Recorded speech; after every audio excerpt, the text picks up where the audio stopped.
চকুত লৈ আহিছো এটা গুৰুত্বপূৰ্ণ খবৰ হাজো কামৰূপ আৰক্ষীৰ বাইক চুৰৰ বিৰুদ্ধে অভিযান 12খনকৈ চুৰি বাইক সহ 7জনকৈ বাইক চুৰ আটক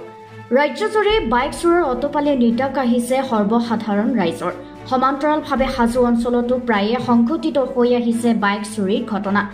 তেনে সময়তে হাজো আৰক্ষী থানাৰ পৰিদৰ্শক নৱজিৎ নাথৰ নেতৃত্বত হাজো আৰু কামৰূপ আৰক্ষীৰ সহযোগত এটি আৰক্ষী দলে কালি নিশা বাইক চুৰৰ বিৰুদ্ধে চলাই এক অভিযান ইতিমধ্যে কৰায়ত্ব এজন বাইক চুৰৰ গোপন খবৰৰ ভিত্তিত চলোৱা এই অভিযান কালত হাজো নলবাৰী ঘগ্ৰাপাৰ নাগৰিজুলি তামুলপুৰ আৰু তুলসীবাৰীৰ ভিন্ন স্থানৰ পৰা পৃথকে 12খনকৈ চুৰি বাইক উদ্ধাৰ কৰাৰ লগতে 7জনকৈ বাইক চুৰক আটক কৰে আৰক্ষীয়ে আটক কৰা দুৰ্দৰ্শ বাইক চুৰ কেইটা হৈছে সাদ্দাম হোসেন নলবাৰী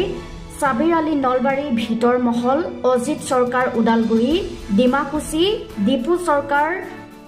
ভুলাঝাৰ উপৰখতি জহিৰুল আলী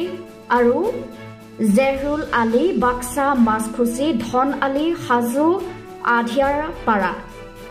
কামৰূপ আৰক্ষীৰ অধীক্ষক হিতেশ চন্দ্ৰ ৰায়ে সাংবাদিকক জানিব দিয়া মতে এই বাইক চুৰিকাণ্ডৰ সৈতে জড়িত মূল মাষ্টাৰ মাইণ্ড এজন দুৰ্দৰ্শ চোৰ ইতিমধ্যে কৰায়ত্ব হৈছে যদিও অন্য এজন মূল মাষ্টাৰ মাইণ্ড এতিয়াও পলাতক অৱস্থাত আছে তদন্তৰ খাতিৰত দ্বিতীয়গৰাকী বাইক চোৰ মাষ্টাৰ মাইণ্ড নাম প্ৰকাশত অনিচ্ছুক আৰক্ষী সম্প্ৰতিও চুৰি বাইক আৰু বাইক চুৰৰ বিৰুদ্ধে অভিযান অব্যাহত ৰাখিছে আটক কৰিছো এজনক আটক কৰিব পৰা নাই সেইজন পলাতক হৈ আছে মই তদন্তৰ খাতিৰত নামটো নকওঁ এটো আপোনালোকে গম পাব আৰু আমি অতি সোনকালে তেখেতে জালত পৰিব গ্যাংটোত কিমানজন সদস্য থকাৰ সন্দেহ প্ৰকাশ কৰিছে আপোনালোকে এটো এতিয়া ক'লে ভুল হ'ব গতিকে তদন্ত সম্পূৰ্ণ হ'ব দিয়ক কাৰণ মই ক'লো যে মূল গ্যাঙৰ অপৰাধী ধৰা পৰিছে আৰু এজন মূল অপৰাধী ধৰা পৰিবলৈ বাকি আছে মই তদন্তৰ খাতিৰত নামটো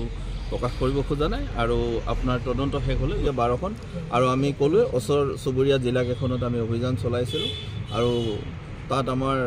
সহযোগী যি চুৰৰ সহযোগী আছে তেওঁলোককো আটক কৰিছোঁ এতিয়ালৈকে আমি 7জন মানুহক আটক কৰিছোঁ মূলতঃ কোন কোন স্থানৰ পৰা এই বাইকসমূহ চুৰি হৈছিল